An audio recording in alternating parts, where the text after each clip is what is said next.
जय संविधान, जय भीम, महात्मा गांधी जय, गोडसे मुर्दाबाद। देखिए, उपराष्ट्रपति पद का चुनाव संपन्न हो गया। एनडीए के कैंडिडेट जीत गए और इससे कुछ लेसन्स मिल गए।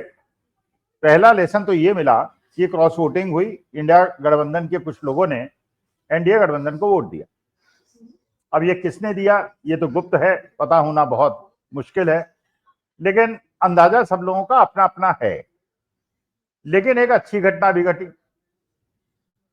वो ये कि एक तो हनुमान बेनीवाल जो राजस्थान के मेंबर ऑफ पार्लियामेंट हैं, उन्होंने इंडिया गठबंधन का साथ देने का फैसला कर लिया। और चंद्रशेखर जो उत्तर प्रदेश के नगीना से लोकसभा के सांसद हैं और एक उभरते हुए दलित नेता हैं, उन्होंने भी इंडिया गठबंधन का साथ दे दिया। ये बात तो देखिए बिल्कुल पक्की हो गई अब कि कम से कम जो राहुल गांधी का पीडीए का फॉर्मूला था वो काम कर रहा है, और जो ओबीसी और दलित समाज के उभरते हुए लोग हैं वो इंडिया गठबंधन या राहुल गांधी के साथ आने के लिए तत्पर है। अब सवाल उठता है कि कौन ऐसे लोग हैं जिन्होंने की क्रॉस वोटिंग की। संख्या के आधार पे कहा जा सकता है, लेकिन मैं नाम इसलिए नहीं लूंगा कि मेरे पास कोई सबूत तो है नहीं, लेकिन संख्या के आधार पे मुझे ऐसा लगता है कि वो पार्टी जिसका जन्म आरएसएस के सहयोग से हुआ है, भारतीय जनता पार्टी के सहयोग से हुआ है और अन्ना हजारे के सहयोग से हुआ है, संभवतः उसने क्रॉस वोटिंग की है और एनडीए को वोट किया है। जगन रेड्डी ने एक प्रकार से अपनी राजनीतिक पारी की का अंत कर दिया। उन्होंने स्पष्ट रूप से ये बता दिया कि वो वोट करेंगे, एनडीए गठबंधन के साथ वोट करेंगे, और आंध्र प्रदेश की राजनीति में अब चंद्रबाबू नायडू बनाम जगन रेड्डी जो एक दूसरे के प्रतिद्वंदी हैं, अब एनडीए के साथ दोनों जाने के लिए तैयार बैठे हुए हैं। तो मानी बात है, वो कारण यही है कि जगन रेड्डी ने ये सोचा कि अगर चंद्रबाबू नायडू तो मेरे खिलाफ है ही, अगर इसमें भारतीय जनता पार्टी की केंद्र सरकार भी मेरे खिलाफ हो जाएगी तो मुझे जेल जाने से कोई नहीं रोक सकता। तो चलिए, एक उन्होंने अपना राजनीतिक निर्णय दिया और एनडीए गठबंधन को वोट दिया, क्योंकि अगले 4 साल तक उनको अपने को सरवाइव कराना है। लेकिन इसका रिपरकशन क्या होगा? जगन रेड्डी की बहन के और वाईएसआर की बेटी वो आज कांग्रेस में है, और वाईएसआर की जो लिगेसी है वो डिवाइड हो चुकी है, और चंद्रबाबू नायडू और जगन रेड्डी एक दूसरे के प्रतिद्वंदी। ये एक तो निर्णय ये पता चला अच्छा है, चंद्रशेखर और हनुमान बेनीवाल ने इंडिया गठबंधन का साथ दिया, जगन रेड्डी ने एनडीए का साथ दिया। इसके बावजूद कि आंध्र प्रदेश और तेलंगाना के अंदर जो रेड्डी समुदाय का वोट है वो बहुत ज्यादा संख्या में, लेकिन चलिए उनका निर्णय वो जाने। और जो संख्या बल है उसके आधार पे मेरा निष्कर्ष ये कहता है कि जो आरएसएस के सहयोग से जिस पार्टी का जन्म हुआ था और जिसने गोवा में, गुजरात में, हर जगह, पंजाब में, हरियाणा में, हर जगह कांग्रेस को नुकसान पहुंचाने का प्रयास किया, शायद वही लोग ऐसे हैं जिन्होंने क्रॉस वोटिंग की। लेकिन अब असली मुद्दे पे आते हैं। ये तो अध्याय निबट गया, अब तो उपराष्ट्रपति पद का चुनाव हो गया और यह भी सिद्ध हो गया कि क्रॉस वोटिंग अगर होगी तो इंडिया गठबंधन से एनडीए की तरफ होगी, एनडीए से इंडिया गठबंधन की तरफ अभी वोटिंग होने का, क्रॉस वोटिंग होने की कोई संभावना नहीं लगती। इसके बावजूद ये राहुल गांधी की पॉपुलैरिटी में अचानक बहुत तेजी से उछाल आया है, और जिस प्रकार से उनका व्यक्तित्व उभरा है उसकी वजह से उनकी एक्सेप्टेबिलिटी बढ़ गई है। और अब now he has become a cementing force in any alliance of opposition.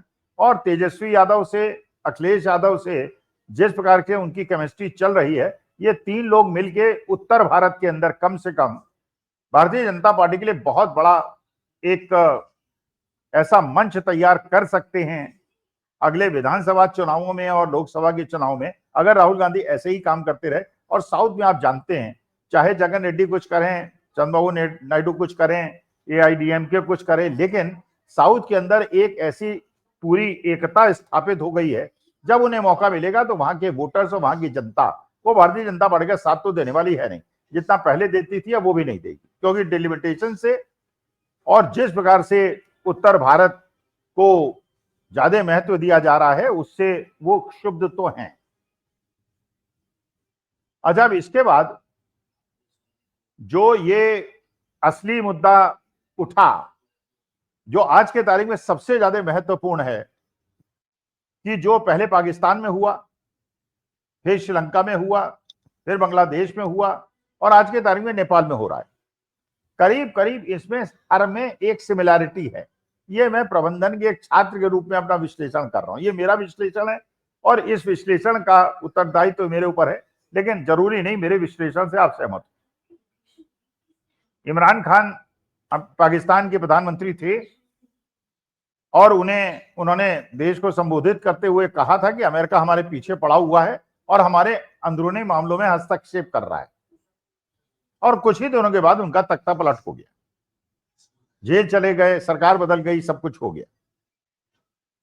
उसी प्रकार से श्रीलंका के अंदर एक ऐसा राष्ट्राध्यक्ष आया जो आर्मी बैकग्राउंड का था और वहां पे तमिल जो अपसर्ज था उसको रोकने के लिए उस आदमी का बहुत बड़ा योगदान था। तो वहां भी उसने, क्योंकि 80% सिंगली पॉपुलेशन है, सिंगली पॉपुलेशन की मनोभावनाओं को उभारा और उनको हिंदुओं के, इस विशेषकर तमिल्स के, क्रिश्चियंस के और मुसलमानों के खिलाफ भड़का के अपने शासन को मजबूत किया और एक प्रकार से तानाशाही और अपने पूंजीपति मित्रों के साथ, विश्व के बड़े बड़े पूंजीपति जिसमें भारत के भी एक बहुत बड़े पूंजीपति का हाथ है, उनके साथ संबंध स्थापित करके बहुत पैसा कमाया।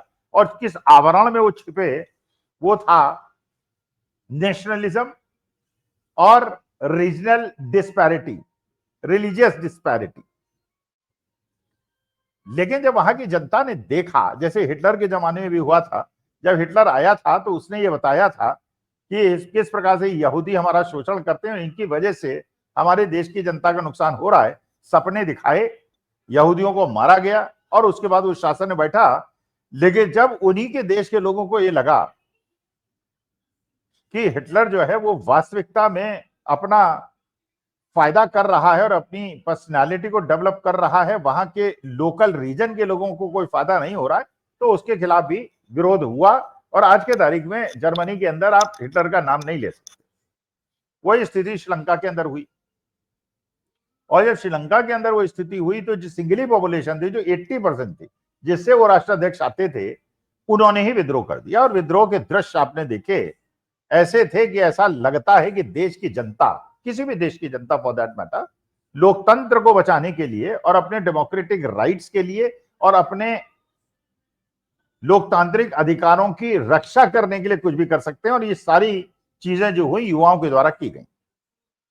श्रीलंका के साथ एक चीज और हुई, चाइना की एक पॉलिसी है कि वो हर देश को लोन देता है, लोन में बहुत ज्यादा उन्हें डुबा देता है और उसके बाद ऐसी राय देता है जिससे उनकी अर्थव्यवस्था खराब हो जाए, जिससे वो देश पूरी तरह चाइना पे डिपेंडेंट हो जाए। उसने श्रीलंका के साथ यही किया। और ये बात मानी बात है कि दूसरा गुट जो है, अमेरिका वाला गुट, नेटो वाला गुट, ये कभी नहीं चाहता कि इस सब कॉन्टिनेंट के अंदर चाइना का प्रभुत्व तो बढ़े और वहां पे जो सरकार गिरी, ऐसा अंदाजा लगाया जाता है कि उसमें अमेरिका का बहुत बड़ा हाथ था, क्योंकि वो नहीं चाहता था कि चीन का इतना ज्यादा डोमिनेशन श्रीलंका के अंदर बढ़े। इसी प्रकार की घटना बिल्कुल बांग्लादेश के अंदर हुई। बांग्लादेश के अंदर भी जो प्रधानमंत्री थी शेख हसीना, हालांकि उनके समय में डेवलपमेंट तो हुआ, लेकिन उन्होंने भी चुनावों को रिग किया। और ये वहां पे आरोप लगे कि वहां के चुनाव जो हैं एक प्रकार से मैनिपुलेटेड चुनाव है।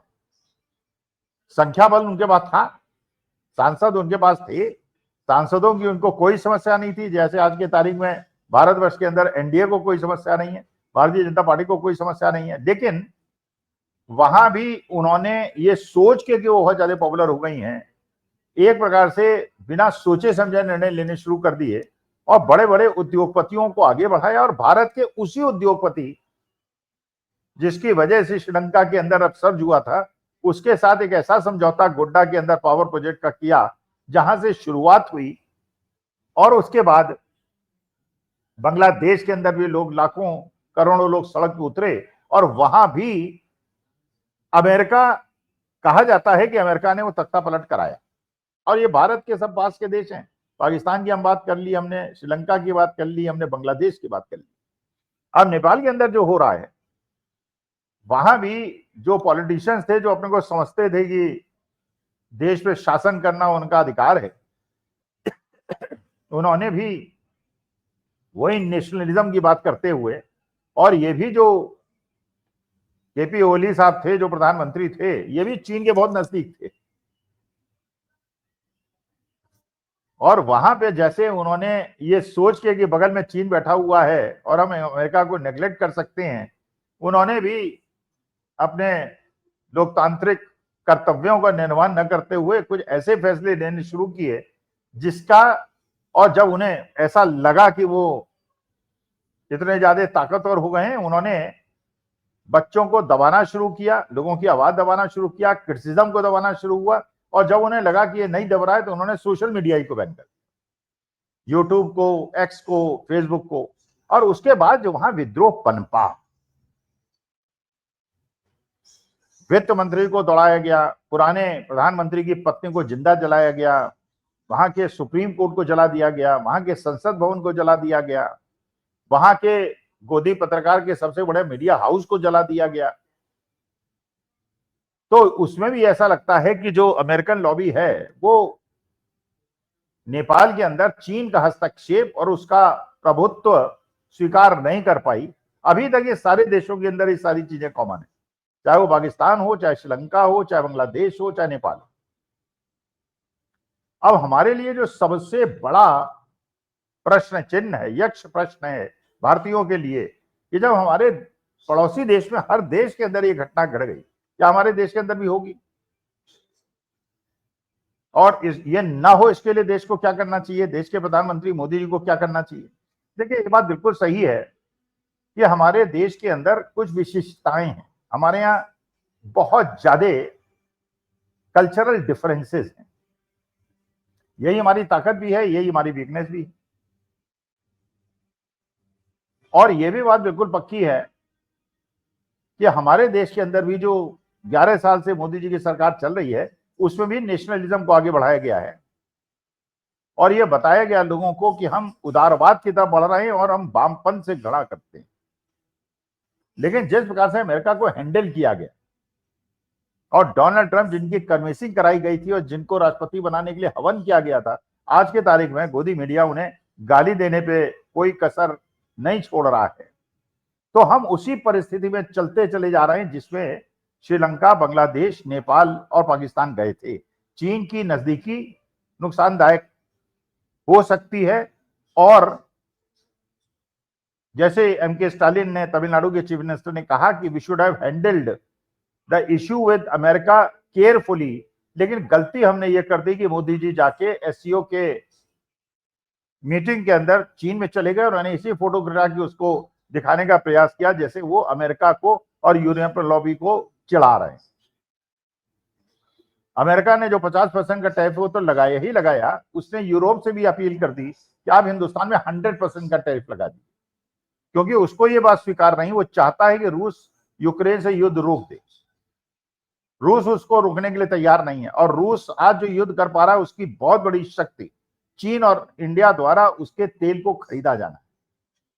चीन पे तो चलिए असर नहीं पड़ता, वो तो रूस से दोस्ती करेगा, और वो ताकत भी रखता है अमेरिका को चैलेंज करने की, क्योंकि वो मैन्युफैक्चरिंग हब है। तो अमेरिका ने उसको धमकी दी, उसने अमेरिका को धमकी दे दी। लेकिन भारत की वो स्थिति नहीं। हमारे देश के ज्यादातर एक्सपोर्टर्स हैं वो अमेरिका पे डिपेंडेंट है, क्योंकि अमेरिका में हमारा एक्सपोर्ट ज्यादा है और इंपोर्ट कम है, और ट्रेड डेफिसिट की वजह से सारे एक्सपोर्टर परेशान हो रहे हैं और हमारा रुपया और गिरता चला जा रहा है। पाकिस्तान ने इस स्थिति का फायदा उठाया, वो चीन के नजदीक तो था ही, ऑपरेशन सिंदूर में तो चीन उसके साथ था ही, लेकिन ऐसी परिस्थिति उसकी बन गई कि चीन के बहुत नजदीक न जाए, अमेरिका ने भी वहां डोरे डालना शुरू कर दिया, और वहां के जनरल मुनीर को जो अब फील्ड मार्शल हो गए हैं, घर पे खाना भी खिलाया और उनको महत्व देना शुरू कर दिया। तो पाकिस्तान तो दोनों देशों का, दोनों लॉबीज का डार्लिंग बन गया, और हमारे देश के विदेश नीति की गलती की वजह से अमेरिका हमारी चीन से नजदीकी सहन नहीं कर पा रहा और इसलिए अलग प्रकार की राजनीति कर रहा है। और चीन क्योंकि हमारे साथ खड़ा ही नहीं हो सकता, वो पाकिस्तान को अवॉइड नहीं कर सकता, तो वो भी हमारे साथ नहीं खड़ा हो सकता। और अगर ये दोनों लॉबीज हमारे खिलाफ हो जाएंगी और हमारी इकोनॉमी, क्योंकि आज के तारीख में विश्व के अंदर ताकतवर वही है जिसकी इकोनॉमी ताकतवर है, और अगर एक्सपोर्ट आपका इफेक्ट होता है और देश के अंदर रोजगार छिनता है और इंडस्ट्रीज बंद होती हैं, तो उसी प्रकार की स्थिति पैदा हो सकती है जिसको नहीं होना चाहिए। मैं भगवान से कामना करता हूं ना हो, क्योंकि हमारे सारे जो आंदोलन हुए हैं हमारे पड़ोस के अंदर वो युवाओं द्वारा किए गए हैं, और युवाओं की मांग सबसे ज्यादा ये है कि पढ़ लिख के उन्होंने शिक्षा ग्रहण करके अपेक्षाएं पाल ली हैं, सपने पाल लिए हैं, तो उनको नौकरी चाहिए। और अगर इस प्रकार से एक्सपोर्ट बिजनेस इफेक्ट होगा, ऐसे टैरिफ लगेगा, इंडस्ट्री का यह हाल होगा, तो उन्हें नौकरियां नहीं मिलेंगी। और उसके बाद वैसा न हो जैसा दूसरे देशों में हुआ है। इसके लिए माननीय मोदी जी को एक तो सबसे ज्यादा ध्यान ये रिलीजियस फैनेटिज्म की तरफ करने के बजाय, नेशनलिज्म के फॉल्सहुड को फैलाने के बजाय बच्चों के रोजगार और इंडस्ट्रियलाइजेशन पे ध्यान देना चाहिए, शिक्षा के स्तर में सुधार पे ध्यान देना चाहिए। हर इंस्टीट्यूशन के अंदर आरएसएस के लोगों को जैसे भरा जा रहा है वो नहीं होना चाहिए, पेपर लीक नहीं होने चाहिए, टाइम पे होने चाहिए, बच्चों को परेशान नहीं किया जाना चाहिए, और ईमानदारी से उनको नौकरी उसी प्रकार से मिलनी चाहिए जैसे 17 महीने के अंदर तेजस्वी यादव ने बिहार में 3-4 लाख लोगों को नौकरी दे दी। हर प्रदेश को, चाहे वो डबल इंजन सरकार से चल रही हो या सिंगल इंजन सरकार से चल रही हो, प्रधानमंत्री मोदी जी क्योंकि घर के मुखिया हैं, उन्हें सबको एक ही दृष्टि से देखना चाहिए। और आज के तारीख में पंजाब, हिमाचल, उत्तराखंड और कश्मीर जिस प्रकार की विभीषिका को झेल रहे हैं, पीएम केयर फंड और जितना भी पैसा हो सके इन लोगों की मदद के लिए तुरंत दे देना चाहिए था 20 दिन पहले, लेकिन चलिए अभी भी दें, जिससे ये प्रदेश दोबारा उठ खड़े हों और देश को आगे बढ़ाने में अपना योगदान दें। नमस्कार, धन्यवाद, प्रणाम।